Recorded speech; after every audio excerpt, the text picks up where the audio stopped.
Et bonjour à tous les obsidiens et les obsidiennes, j'espère que vous allez toutes et tous très bien. On se retrouve aujourd'hui pour une nouvelle vidéo sur le making of de la vidéo de trading de news avec GPT-4.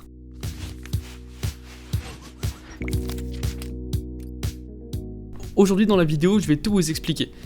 Vous allez comprendre un petit peu le cheminement, comment on a eu l'idée, comment on l'a réalisé, quels ont été un peu les défis techniques. Parce que oui, effectivement, dimanche dernier, on vous a sorti une belle vidéo déjà toute faite, toute propre, mais ça a demandé un petit peu de travail en amont, et vous avez été nombreux à nous demander en commentaire ou alors dans notre groupe de discussion Telegram comment on avait pu faire cette vidéo. Alors aujourd'hui, je vais tout vous expliquer pas à pas, et vous allez voir, c'est plutôt sympathique.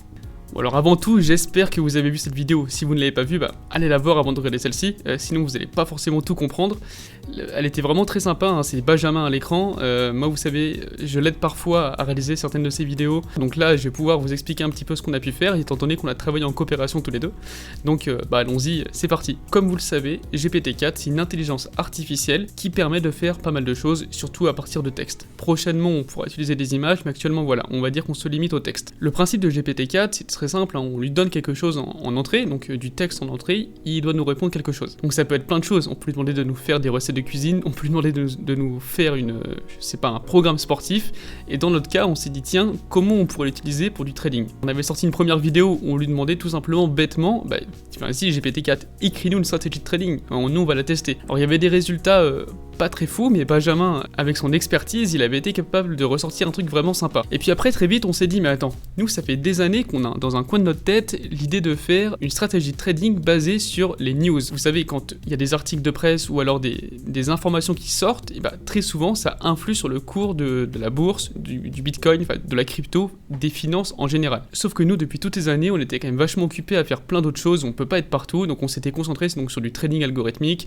sur le développement de notre solution Opsid, d'ailleurs le lien en description si vous voulez jeter un œil. Mais en tout cas voilà, on avait plein de choses à faire, on était très occupés, donc on n'avait pas le temps de développer un modèle d'intelligence artificielle pour catégoriser les news. Donc on s'est dit tiens, GPT-4 ça peut être l'occasion de faire ça. Pour faire simple, OpenAI avec leur modèle GPT-4 en fait nous permet du coup de catégoriser des news sans passer de temps à créer le modèle de l'intelligence artificielle, et ça c'est vachement intéressant. Alors la première difficulté, c'était de trouver les news. On s'est posé les questions. Moi à titre personnel, je suivais un groupe sur Telegram qui s'appelle Market Newsfeed, où là en fait on a des news en continu toute la journée, mais pas seulement crypto, sur les marchés financiers en général. Donc on s'est dit ça pourrait être une première idée. Puis ensuite, Benjamin m'a dit oui mais attends, c'est bien, c'est pas mal ce que tu as trouvé là, mais c'est peut-être un peu trop généraliste. Est-ce qu'on n'essaierait pas avec quelque chose uniquement crypto? On a réfléchi, on a regardé un petit peu ce qui existait, et puis on s'est dit tiens, il y a le canal Telegram Unfolded, vous connaissez certainement, il est très connu, il a quasiment 100 000 followers. On s'est dit ok, ça peut être pas mal. Alors là on s'est dit comment on va faire pour récupérer les news du coup de Unfolded. Simplement là du coup j'ai développé un petit script qui permet avec la librairie, c'est un peu technique, en Python, la librairie Téléthon, de télécharger tout l'historique de news de Unfolded. Il y en a environ 13 900. Une fois qu'on avait récupéré toutes ces news, il fallait les catégoriser. Alors bien entendu, on n'allait pas demander à ChatGPT depuis l'interface une par une 13 900, ça serait interminable, voilà. Que penses-tu de cette news, etc. Ce qu'on a donc fait, c'est qu'on est passé par l'API de OpenAI. Une API, c'est simplement un moyen de communiquer de manière automatique avec un système. Très simplement, en fait, c'est au lieu d'écrire à la main que penses-tu de cette news, on va pouvoir automatiser le processus pour autant de fois qu'on veut. On lui demande que penses-tu de cette news, ça nous répond, nous on le sauvegarde dans un fichier, etc. etc. Donc voilà, je simplifie. Ceux qui connaissent un petit peu ce que c'est une API, vous comprendrez tout de suite, mais voilà, j'explique pour ceux qui ne connaissent pas, parce que c'est un terme un peu technique. Première difficulté, c'est que l'API de GPT-4 n'est pas encore disponible pour tous, elle est sur liste d'attente. Moi j'ai fait la demande donc pour la rejoindre, pour être un peu privilégié, ils me l'ont accordé tout de suite. Étant donné que je faisais partie des premiers utilisateurs dans le monde à avoir accès à GPT-3, la première version, c'était très rapide, je sais pas si ça a joué, mais en tout cas voilà, j'ai eu accès, et donc grâce à ça, on a pu catégoriser toutes les news. Ce qu'on a fait au début, c'est qu'on a dû un petit peu peaufiner la prompt. Donc la prompt, c'est la phrase qui permet de décrire un petit peu le contexte à OpenAI, enfin plutôt à GPT-4, et ça c'est très très important. On a essayé plusieurs prompts, et puis très rapidement on est arrivé à une prompt qui nous semblait vraiment pas mal. On a catégorisé en fait 100 news au hasard, et puis ça nous a sorti à chaque fois ce qu'il en pensait, s'il trouvait que la news était bullish, donc s'il pensait que c'était plutôt haussier pour le marché des cryptos, oui, Bitcoin. Ensuite, parfois il nous répondait bearish. Là il y a un truc très intéressant, c'est qu'à un moment, alors même qu'on ne lui avait pas demandé, il nous a dit de lui-même neutral pour une news. Et là on s'est dit bah ouais, il est vraiment intelligent parce que nous on lui a demandé de nous dire si c'était bullish et bearish, et en fait de lui-même il a été capable de comprendre qu'en fait il fallait dire neutral parce qu'en fait ça avait pas trop d'importance. Très intéressant. Du coup dans la prompt finale on lui spécifiait, tu peux lui dire si c'est bullish, bearish ou neutral. On catégorise toutes les news, hein, ça a pris quelques heures, je dirais entre 2 et 3 heures pour catégoriser toutes les news, hein, parce on bourrine pas non plus l'API pour pas se faire ban, donc on y va tranquillement. Et donc là, j'ai sorti un fichier avec toutes les news catégorisées. Je pourrais vous mettre un sample si vous souhaitez dans la description, un lien vers un Google Drive, vous pourrez aller voir ça, aller jeter un œil. Et donc comme vous le voyez à l'écran, là, on avait donc un fichier Excel, un CSV avec la date de la news et savoir si c'est bullish, bearish ou neutral. Et donc là après c'est Benjamin qui est rentré en jeu, hop, je lui ai passé le fichier et c'est lui qui a adapté son moteur de backtest pour qu'à chaque résultat de news, cette stratégie prenne ou pas des trades. Alors d'abord on s'est dit bêtement, si on essayait le truc un peu classique, hein, à la fin de chaque journée, on long, on short selon le sentiment global. Bon, comme vous l'avez vu dans la vidéo, les résultats ne sont pas très fous. Puis rapidement, en discutant, Benjamin il me dit, mais attends, pourquoi on n'essaie pas heure par heure, vu qu'on a beaucoup de news en fait, pourquoi on n'essaie pas d'être plus réactif? Mais là je dis bah oui,